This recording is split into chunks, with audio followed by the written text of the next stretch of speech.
learn to ultimately embrace the imperfections, the flaws that you have, the quirkiness, everything that you have been told by society or believe that is wrong with you. Embrace it, share it with the world, impact the masses, because people need to hear you, your story, your voice to create your legacy in this world.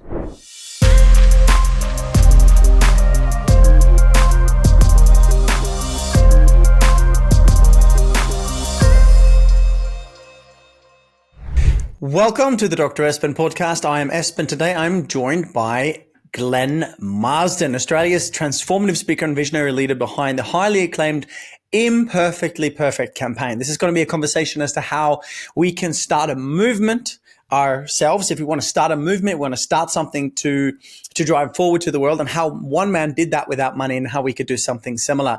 We're going to learn about the Imperfectly Perfect movement and or the campaign, and specifically what that means to us. We're going to have very powerful conversations around the topic of mental health so that we can learn how to foster a culture of inclusivity, because Glenn's global movement has captivated millions of people worldwide. This is an exciting discussion to have around apart from the campaign itself. I think it's important to understand what we can achieve through social equality. What does that mean to us in our lives, impacting our own mental health and well-being? From Glenn's work, his enterprise, From Page to Stage, I love that word, opens doors for authors worldwide, kickstarting their public speaking careers and offering a platform for companies to hire featured celebrity speakers. So let's have that conversation today. I'm excited. Welcome, Glenn. How are you today? I'm great, mate. Yourself? I'm awesome. So good, dude. Okay, so let's start right off the bat. I want to learn how one man launched a movement like yours with no resources at all. It's a loaded question, and I always say, first and foremost, I lead by my imperfections. And this is a thing. My journey has taken me all around the world. But like you said at the beginning through my bio, I had no resources. I had no network. I was reaching out to celebrities. But at the end of the day, I had nothing to lose. So I essentially started working and tapping into, I would say, my inner guidance. At the beginning, I didn't know anything about it until it started growing, and a lot of spiritual gurus around the world were tapping into me by reaching out and saying, do you know what you're doing is being led? And I'm like, what are you talking about? They're like, you're leading from the heart. You're leading from the space that's really making the energy around you emanate, people feeling it and naturally attracted towards you. So from that, it was a sense of celebrities, public figures in corporate sectors, entertainment, every single sector that came towards me. We wasn't putting nothing into marketing because I had no resources. As I said, I had no network, and it got big to the point within 3 months, it got on every network in Australia. Within 6 months, it went to America. Within 12 months, it saw me in America. The ex-Baywatch cast, if you can remember, from the 90s, they all got behind it, became friends. And they introduced me to more people. And today, it's touched over 12 million lives. We've got international book series. We've got summits, seeing me going into Bollywood and Korea next. So, incredible. But all I will attest it to is once you can really, a lot like your work do, tap into that limited resources that we've got within ourselves, and we can find that, which is the hardest part. Because as I said at the beginning, I didn't know it was around me or within me. I didn't come from anything, working class family back in the UK. I just set about with this mission placed on me, learning it step by step and understanding by listening to people around me, like yourself, like Dr. Jodie Spencer. And ironically, I drew them to me. Dr. Jodie Spencer within a week came on my show, Wim Hof, Liz Brown, and they kept saying to me one thing, Glenn, once you know, and there's no way going back. And I used to think, what the bloody hell are they all talking about? What does everybody know? Until I tapped out of society and tapped inwards on myself. Oh, okay. This is good. That inner guidance is so powerful. So you're talking about this campaign. Tell us about the Imperfectly Perfect Campaign. What is it? Yeah, so essentially, like I said, it was a mission that was placed on my heart. I sadly lost a friend to suicide. He was a corporate leader back in the UK. Obviously, I didn't see anything pertaining to any depression or anything from these highlight reels we see. several years earlier, the passion behind it all as well is I went through body dysmorphia, being in the fitness industry. I've seen some of your images and your videos, mate. You're big on health and fitness. It can be detrimental to a point where it was with me. I was living in Bondi. When I turned 30, I started comparing myself to everybody else. And it got to the point where it was taking over my life. I was checking the mirror 2 to 3 hours at a time.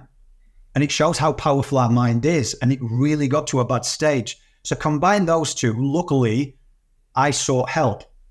Whereas my friend's life could have easily been mine if I'd have had that one clouded moment of judgment and I spoke out.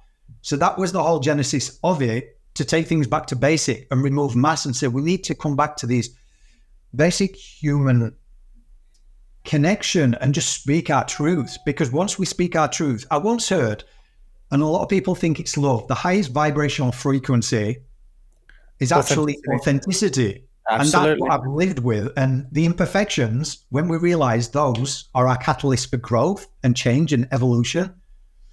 So it came from there. I love how you share this, mate, because a lot of people, look at the Hawkins scale of consciousness, for example, understand the different vibrational bandwidths of the certain emotions. And a lot of research lately, as you mentioned, has said, okay, hang on, authenticity is the greatest one. And I often talk about this in my seminars. There's a book called The 5 Common Regrets of the Dying. Have you heard about that one? Yes, I have. Right. So for listeners and viewers, if you haven't, go ahead and Google The 5 Common Regrets of the Dying. And it's a palliative nurse in Australia, actually, that helped thousands of people on their deathbed, at the last stage of life. And she asked them, what do you regret the most? What would you have done differently? And after thousands of answers, she summarized it into The 5 Common Regrets of the Dying. You can just Google it. It'll come up. It's worth getting the book. But if not, just Google it, right? And then you'll see what Glenn is speaking about here. He's saying that basically what the book summarizes is that the most likely regret for each and every one of us to have, unless we act upon it as in now, the most likely regret is that we get to the end of our lives when we are about to die, and then we realize that we did not live a life true to us. So the greatest regret is I didn't live a life true to me, but the life that other people expected of me. Hence why I believe also in direct alignment with what we're discussing, the vibrational signature, the vibrational bandwidth, or the expression, if you want to just keep it super basic, the mental expression of truly being you, which means being authentic within all of your weirdness and wonderfulness. That is the greatest success. That is the greatest legacy to live, truly being ourselves. I love this, mate. So is this, what does it really come down to? Because you've had 500 celebrities and people from all over the world supporting this now. So what would you say, what is it really about? Is it about being ourselves? Is it about mental health? What would you say the movement really is about? If we can get this out to listeners and viewers to think, how they can apply this in their own lives as of right now. Yeah, so like in anything, I've essentially walked my journey through creating this campaign. And like you will often say, it's a sense of where you start might not be where you end. So it was all around this whole genesis of mental health awareness.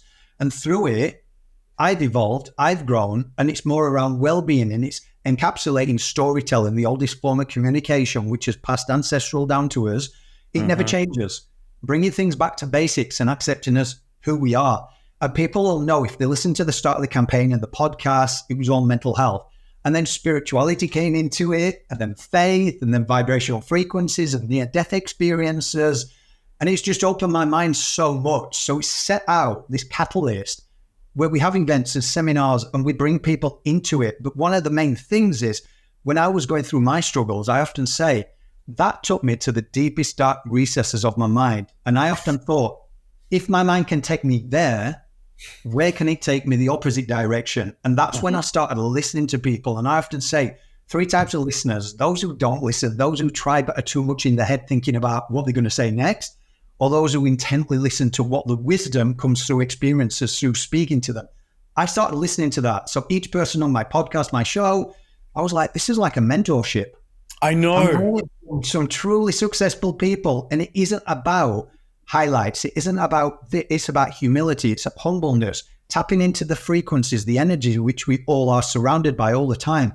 And we see so much in social media, and it's comparing, competing, and judging. And I'm like, tap out of it all, because you're listening to too much noise.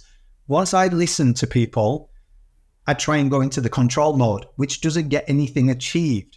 So I had to surrender to it, tap out of the noise, and essentially quiet my mind through a lot of stuff that you like doing, the DMT breathwork, that Jeremy Jackson from Baywatch, my mate, he put me through it. I couldn't do meditation because my mind was all over the place. So he said, let's do breathwork.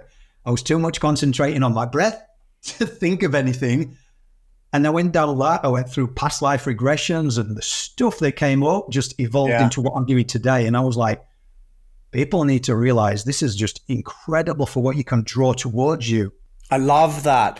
And really what I think is being shared here by Glenn, if you guys can tune into this, is actually not just listening with your ears to what certain people are saying, but really starting to slow down the mind and tune in to what's really happening around you.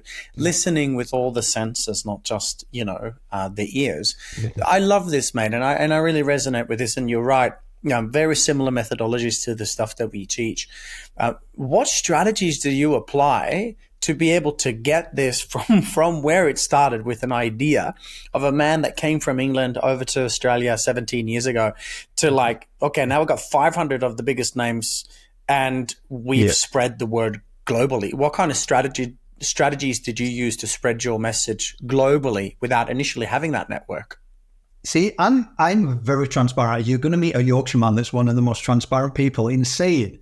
I could pretend that I was this huge, successful businessman and say, like we often see on social media, I had the strategy. I knew every step of the way.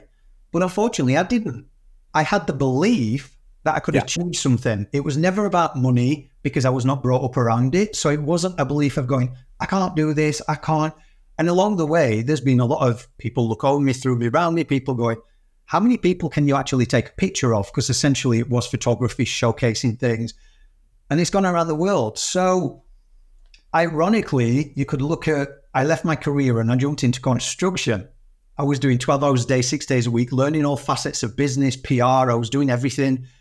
And people now on this spiritual path that I've walked are going, Glenn, isn't it ironic that you was building the foundations of what you've done and taking it around the world by construction?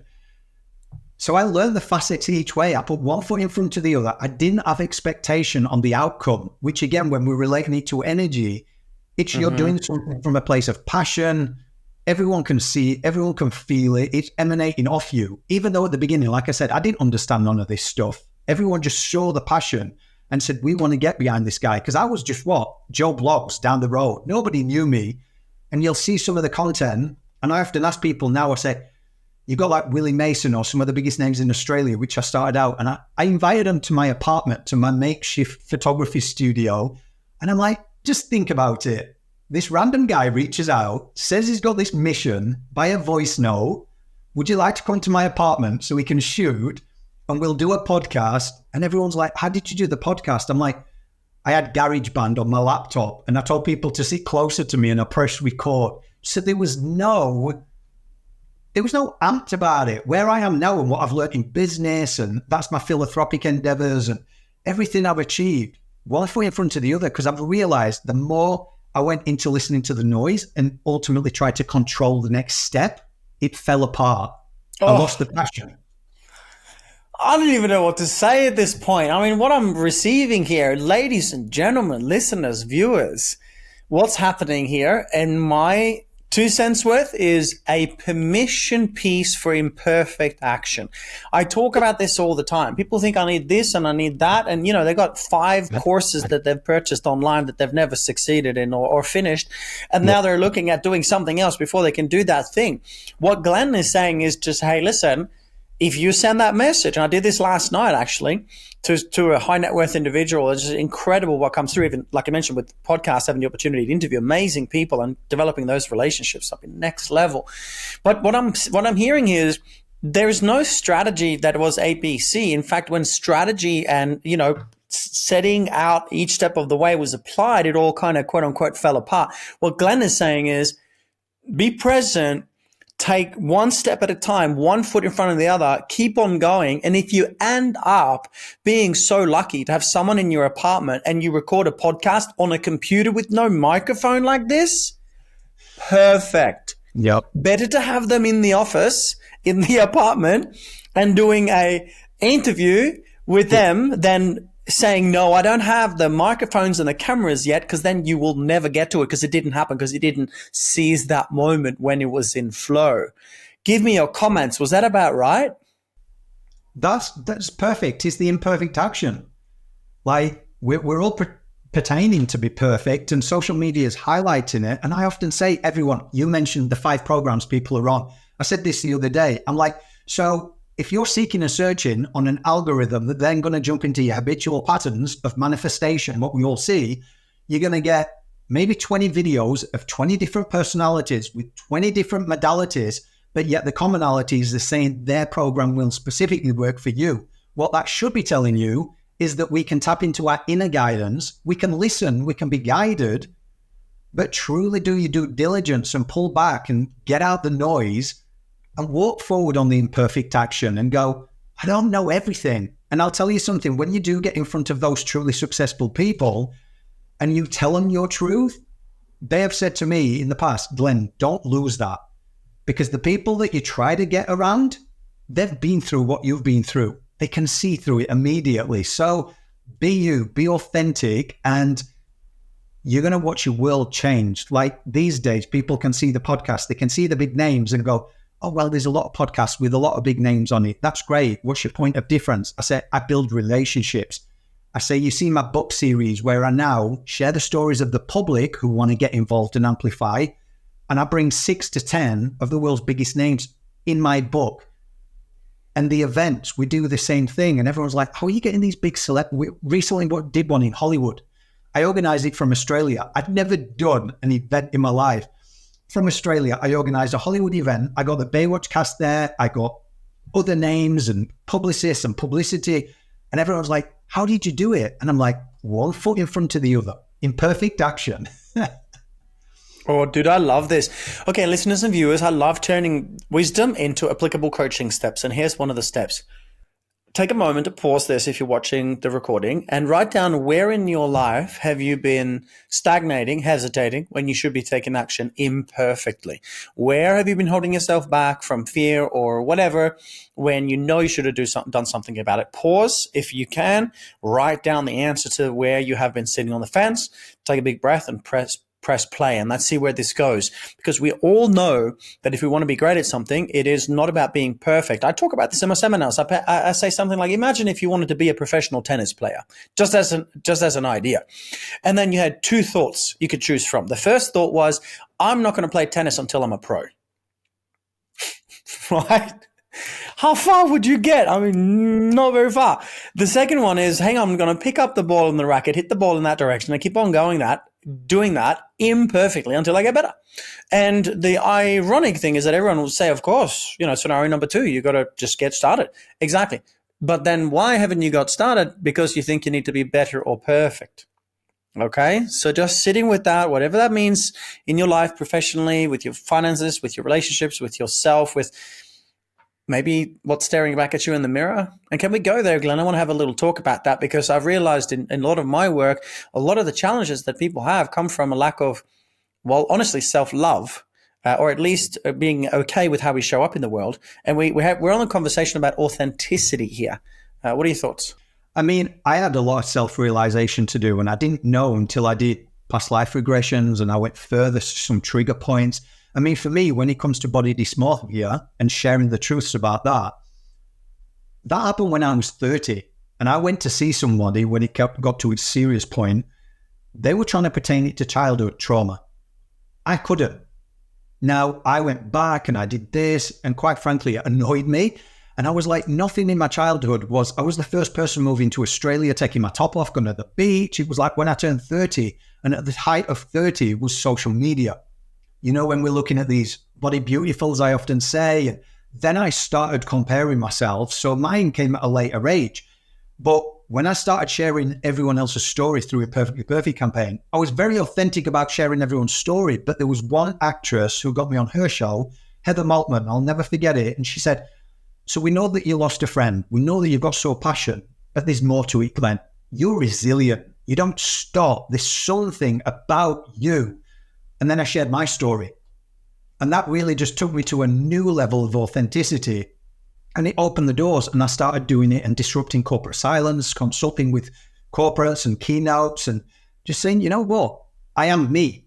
At the end of the day, I'm going to attract the right people on my journey. Not everyone's for me, not everyone's for you.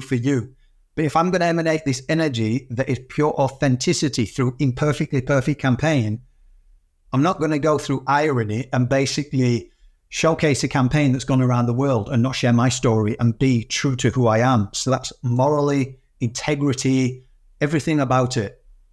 I like that. Okay. So now that we look at that, I know for being a public speaker, same as you know, you could see a really good polished speaker when they're presenting. And you can go, yeah, they're great. They got NLP tools. I get it. I know. I've seen the structure before. And we can go, yeah, that's great. But there is something special about those who are deeply authentic. And I just want to speak to this because a lot of times people think that you've got to be perfect on stage. You've got to be perfect on camera. To do a Facebook post, you've got to be perfect. And again, I think the same principle applies. Some of the biggest views and hits that I've ever got has not been coming from the perfectly edited video.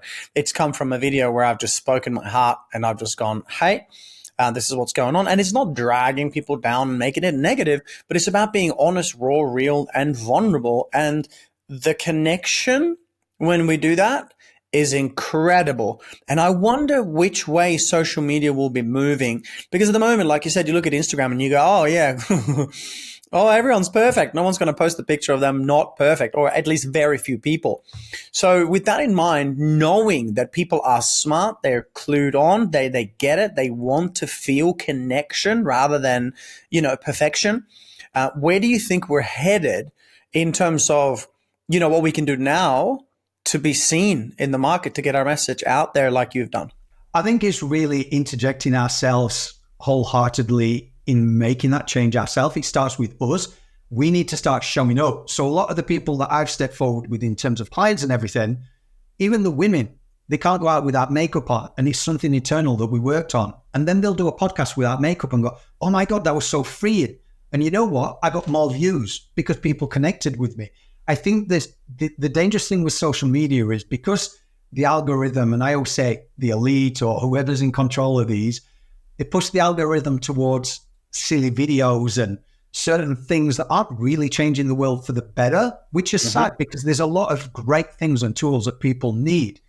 Now, I'm always the first to say, listen to the most successful people. Everybody who you teach, you coach, your events, it's clear what you've achieved. You're successful in your domain. You might not be successful in your head yet. You might have still a lot to attain, but listen and watch the content of the really successful people who are making change in this world.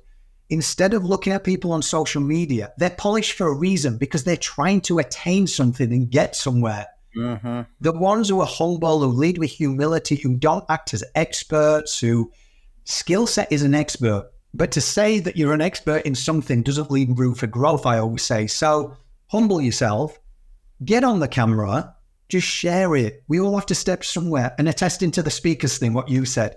So because I was looking at faith and spirituality and looking at all these different modalities, and I was listening to some pastors and I was listening to speakers, and one thing that never resonated with me was really seasoned speakers that 1 minute the tonality would be down and the next minute it'd be up. And I was like, I could never do that. So to me, that doesn't seem real, but hey, it's great storytelling. To me, it has to be from a place where, you know what? I'm imperfect. And if I mess up, I'm human. And it has to connect. And I've noticed that when you connect, you can see emotion in people's eyes. And that really gets you, and you know you've made a difference. I'm not saying those people can't. I think they can. It's just we're all different. And if we are going off the base of comparison, we're going to procrastinate even more. Absolutely. And I think those who will be seen and heard are those who can truly connect. We understand the power of the quantum field. We know about our consciousness. We understand that the frequency of unconditional love is actually not just what we obtain to be, but who we actually are deep down in the core. So if we can come from that space and that place of vulnerability and authenticity and shine our light from there, I know that we're going to be able to bypass so much of the hurdles ahead. And I agree with you. There's certainly a lot of suppression of real information out there. So it is important to be really aware of what we are tuning into. And on that note, I want to ask, in regards to storytelling, as you mentioned, it's been passed down through generations and generations. People think they come for the content, but they always come for the story and the experience. If you watch a documentary, you'll sit there and you'll think about the information and you'll gather the information. But if you watch a movie and or something that has to do with the story, you seem to disappear into the present moment, and the movie's over and wow, 2 hours later, you're like, wow, that was cool, but I was not aware of anything else around me. So there's something very powerful that happens in the brain when we do share a story, and or hear a story for that matter. I'd like to know from you, when it comes to storytelling, how have you used that to gain traction, to have an opportunity to get your message out to the world, to support your campaign and other things? So with me, the background, you can see in my background, if you're watching it on video, I started with the visual medium. So I reached out to first, it was Australia's biggest names, and said, hey, look, voice note again. I'm known as the voice note guy because I believe it's sincerity within that. And everyone's like, how did you connect with celebrities? I'm like, send them a voice note. And they're like, really? That works? And I'm like, I've got nothing to lose. Anyway, so I'd say to them, look, this is the premise. I want to take you to a space where you were dealing with struggles, whether it's a diarized piece of writing that you did, whether it's a piece of music. I don't want to keep you in that position for a long time and take you back to it. But I want to just walk around you and you're not going to know that I'm shooting. And there's going to be a little intricate moment where I say, look at the camera. And if you look at the images, people, like that's why they blew up all over media and everywhere, because it was celebrities that people had seen across all professions going, oh my God, what's this? And they're seeing the favorite athlete of someone going, I resonate with that story. So it draws them in from an image. Then they read their story and it's just showing real humans, real stories connect us all. And at the end of the day, when people are in media or when people have got a platform, we know media, they highlight everything. It's like a pedestal. And people unfortunately think being in the media or TV, people have got an easy life. What I've learned, I never want to be in that industry. A lot of industries, to be honest with you. And the more you work this journey and you think, that's my goal, I want to get there. And when you reach certain levels, you go, actually, it takes me away from my family. So it's not what I thought it would be. So I need to pivot. And it's being okay with it. I think certain people are putting themselves into too much of a whole catastrophe in their head. If I don't do that, what's it going to look like to other people? Well, what does it matter? The people that matter are going to support you. And storytelling, I wish, this is my one wish for people, if they share their story, it's going to ultimately be the catalyst to change their life for the better. Because experiences give a wisdom and people connect with that. Like you said, when you're on stage, you speak, people, documentaries, they listen to the story. And as soon as I change my story, it's turned to my purpose. Your story, when you went through and you healed yourself, it's turned to your purpose. Joe Dispenza, all these people, but there's so much shame and guilt because of a society. And that's where it comes back. Storytelling, first and foremost, disconnect from society and what we've been conditioned in. I love that. So again, connecting with everyone watching and listening, what is your story?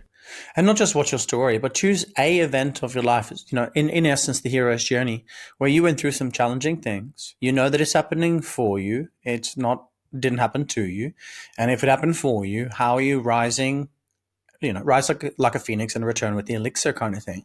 And I think it's really important. I mean, for example, I remember reading the book Talk Like TED, and it talks about all the different TED Talks, and it says that, I can't remember that gentleman's name right now, but the longest standing ovation in the history of Talk Like TED, or in the history of TED Talks, or had the majority of the entire presentation were storytelling. So I just really, really want to emphasize that if you want to pass on knowledge and you want to get your message out, you want to connect with people, storytelling there's no way around it as far as I'm concerned. So, okay, from storytelling, we got that. Now tell me, this is exciting. I love how you just went for it, man. Like, you remind me a little bit of Tony Robbins. It's like, I've got this tool, it's called NLP, and I'm 20 something years old and I can do all these things in America. Just send me your hardest clients and I'll cure them in 15 minutes. And he fucking did, excuse me, but that just happened and here he is, So it just goes to show that if you just say yes today and work out how along the way, if you just go for it and don't give up, you're probably going to get there. All right. So again, reiterating imperfect action. I want to know, Glenn, when we discuss social media and having a digital presence in a digital platform, how did you use that to amplify your message? Why is it so important And how do we do it? Because we know there's a lot of BS on social media, as you mentioned. But how do we leverage social media and a digital footprint to get our message out most effectively?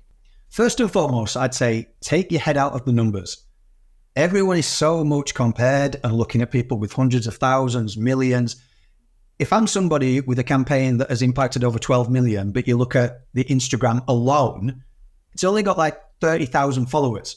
However, how is it continues to grow, attract the biggest names, and continue to get publicity 6 years later? It's because I don't concentrate on the number. The numbers will come. You need to learn how to amplify your voice, and that means building relationships and connections. That's what people don't look at a lot of the times because, again, we're conditioned and we watch everybody blow up and all these young YouTubers. And even my kid, he'll pick his iPad up and I said, what do you want to be when you're older? It's like, we're YouTuber. I'm like, there's someone normally behind the back. There's like 0.05% of people that suddenly just blow up out of the blue. There's a huge marketing team behind that. There's either a mother or a father who has connections. I'm like, if you truly want to do it, you have to work out how to amplify that voice. And he's going back to basics, human connection, build a relationship. If someone's following you, do the decent thing and say thank you if they're reaching out to you. And that's how I started growing it. I was like connecting with people. Little to say your bandwidth gets limited when you start doing a lot of things. But that's not to say that even Gary Vee, I learned a lot from him when I first started the hustle culture. And it was like, if he's flying here and everywhere, if he's on the fly and he can go on Twitter and connect and just reply, then what's your excuse? Glenn, what's your excuse? So that's the biggest thing with social media. And again, start learning. When it comes to PR, I've done every piece of PR and it's been in GQ, it's been on all the networks, and everyone's like, oh, which publicist do you use? And I'm like, Glenn Marsden. Myself, I was like, I learned how to do it. I just took it every time. So say I was doing 6 days a week, 12 hours a day on construction as a laborer. When I started in there, I was hosing a wall. Can you imagine that, mate? In 30s, I'm like, what's my life? But he gave me clarity and he gave me quietness. And I was thinking, what's next? And these ideas were popping up. And then I listened to podcasts about how to do PR. And the irony is, during the pandemic, a lot of people weren't working. I'd reached out to so many PR companies saying, oh, is there any work? I'd love to work for you. And I was told I hadn't got the experience. But the irony was, they'd reach out to the campaign without knowing who the person was behind it and go, oh, we'd love to collaborate so you can connect us with these celebrities. I'm like, I ain't got enough experience. Sure, never get disheartened because they're lessons that you learn of resilience and you can keep growing. But social media is listen to podcasts, listen to people that have done it, learn how they've done it. Stop spending time scrolling because it's just taking you away from what you want to do. Oh. And PR is not as hard as you think. It's connections, it's building relationships. I love this. I think this is really crucial. And I'm applying a very similar strategy. I listened to one of my mentors, Dan Martell in America, and he said, back in the day, we used to get good content out and just blast it. And now what they're doing, instead of trying to get people on their database, for example, you got a database of 100,000 people, because they've opted in for something, they've got, you're giving them something, whatever, right? And then what's the open rate on the email? Very low, depending, but quite low. What's the open rate on the social media message? Very high. So what they're doing is they're basically saying, hey, here I am at the event. This is a golden nugget for those of you interested. And, it's like, there's a, let's say you do a small event. There's 50 people there.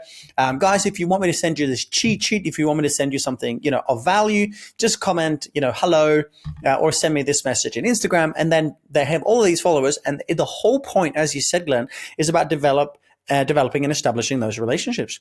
So they're checking in. Hey, how did you like the resources? Are you a business owner? Of course, there's marketing and sales involved in a lot of that, but a lot of it is, if I may add this, just a little piece on this, it's about being relational, not transactional, right? Creating those relationships. And it's, as you said, could be difficult, right? Because you got a lot of people to reply to, but that's where building a team and having those resources available.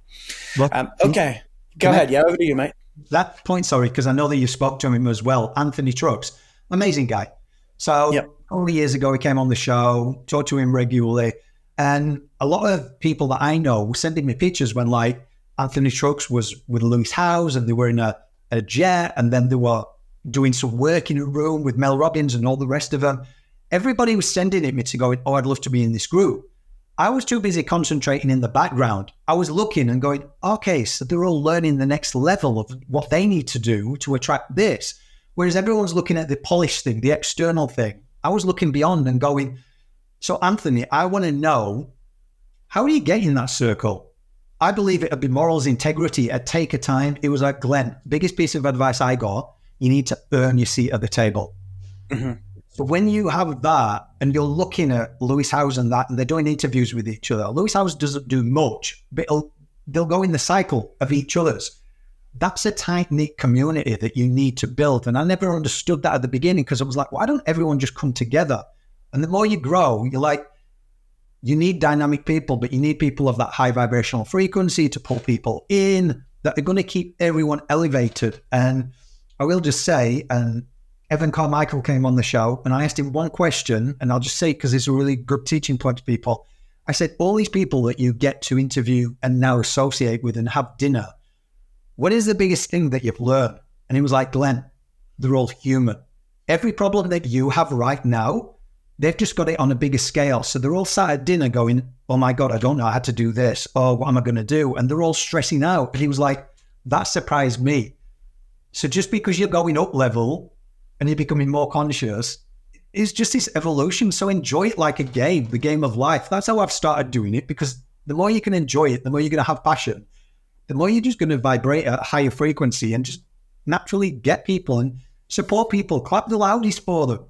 Like, I love this. Okay, just seed it for me. What's the name of your podcast and what are some of the names that you've got on there? Let's make sure that we get you some listeners. So it's Imperfectly Perfect Podcast. You've got everyone from Hollywood big names, Ricky Whittle, Dominic Purcell of Prison Break. You've got Australia's biggest names, Grant Denyer. Asia, you've got Bollywood. You've got corporate leaders like Dr. Joe Dispenza, Wim Hof, Les Brown, somebody called Dr. Espen who's coming up on that show soon. He's such a weird guy. Nice, man. Nice. Okay, so I want to segue a little bit because this is a really, really powerful conversation. You're bringing up a lot of spiritual principles. I really want to acknowledge the fact that you're very successful in business, coming from a labor background or, manual labor type background into this 1 foot at a time, 1 step at a time, and here we are. But you're bringing up a lot of spiritual principles. When we observe the world and we see the world is changing, and I can speak from same experience, I've worked with some high-level clients. I've got prime ministers and people that I'm working with at the moment, very successful people that you'd know that I'm coaching, and they're just as human. One thing I've realized, though, is that many of the things that we teach today that you embody with your, mindset and health and the way you take care of yourself is often missing.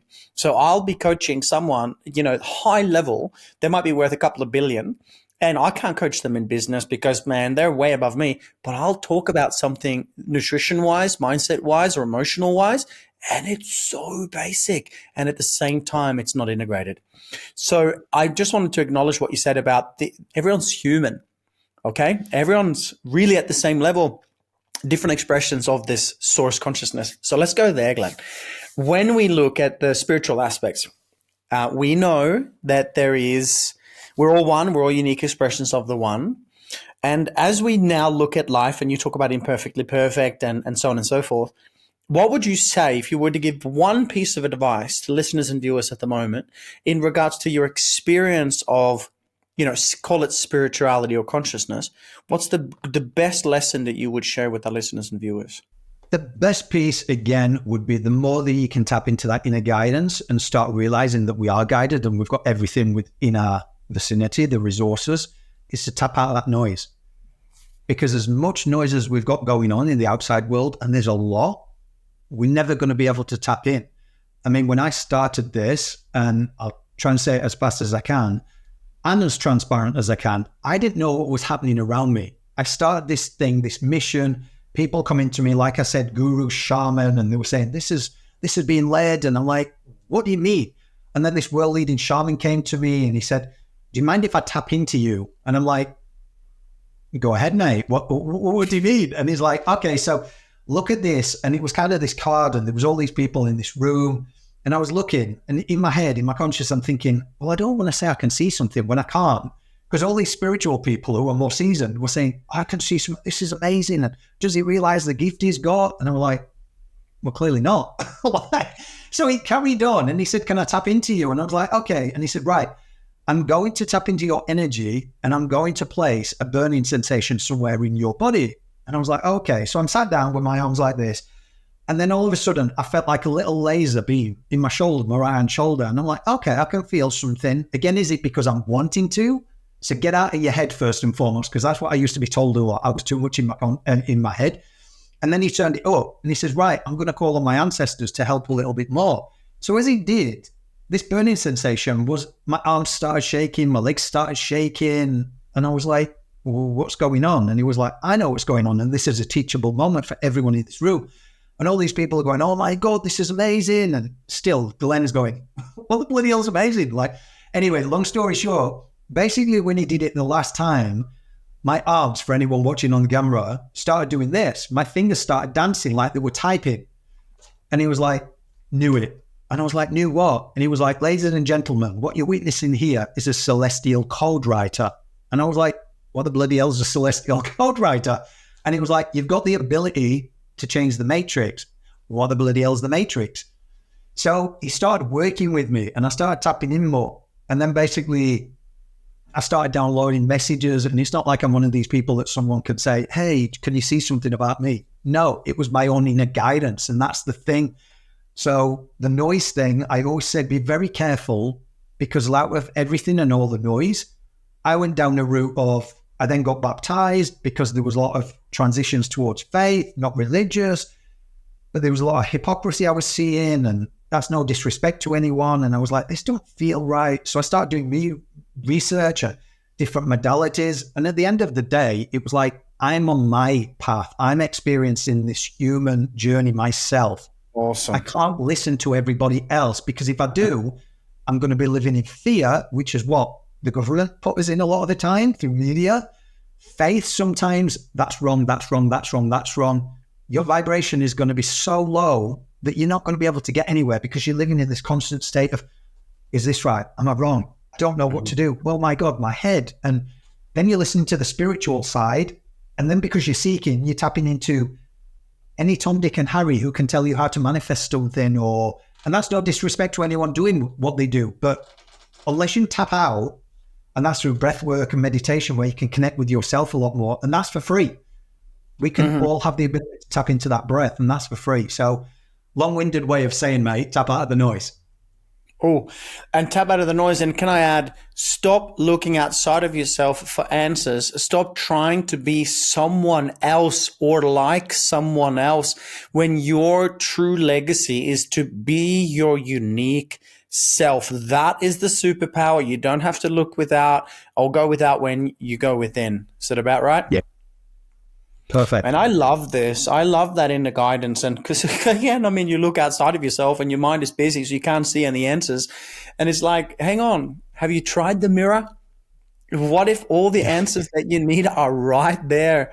I love it, dude. I've got, I want to just share a little bit of where people can learn more about you. I'm definitely going to check out your podcast. So let's just get some names out there, guys. Take a note on this. We got glennmarsden.com. which is the website, glennmarsden.com. We've got Imperfectly Perfect Campaign.org as a website.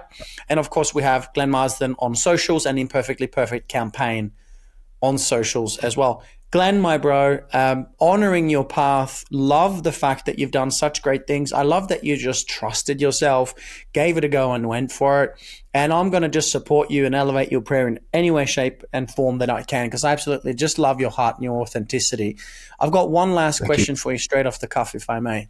Of course. All right, bro, here we go. I want you now to imagine that you are on the world stage. Every sentient being alive has gathered, watching, listening, and tuning in to your message to the world right now. Take a breath, feel into it. Whenever you're ready, share, Glenn. What is your message to the world right now? Learn to ultimately embrace the imperfections, the flaws that you have, the quirkiness, everything that you have been told by society or believe that is wrong with you. Embrace it, share it with the world, impact the masses, because people need to hear you, your story, your voice to create your legacy in this world. Yes. Boom. Boom. Mic drop. Let it sink in. Oh man, you know the truth bumps. I just got a whole full body one of them. Thank you for being you, bro. Thank you for giving us permission. Yeah, go. Let me just tell you quick, because you'll love this one. So when I did my past life regression, a thing that I did and I went through with somebody, it came up. I had 2 visions, and it was the same vision as last time. I went into a room, I saw 3 figures sat down, couldn't make out faces, they were all sat, and they all pointed to some curtains. And it's happened twice now, and I was like, okay, is this in my head? I'm thinking this. Went through the curtains, and I was in a large auditorium. Just stood there in front of the masses. There was no one in the auditorium, but it was like these 3 figures were pointing us towards that auditorium, and it's come up twice. So it's funny that you finish with that. It's your world message. Like, just do it. Exactly. Oh, dude, I love this. Thank you for your time today, mate. Thank you for your authenticity. I know not just men, but people in general, but we, speaking for myself, we certainly need more raw, vulnerable, honest, and real men in the world. So thank you for being one of them, and thank you for sharing your message with everyone in our community as well. Honored, and thank you for having me, and thank you for your work as well, because you're changing the world, mate. Privilege, bro. If you want to interview on your podcast or something, let me know. Glenn Marsden, Imperfectly Perfect Campaign. Check it out, everybody. Again, Glenn, thank you so much for your time. And until next time, bro. You're welcome. Thank you.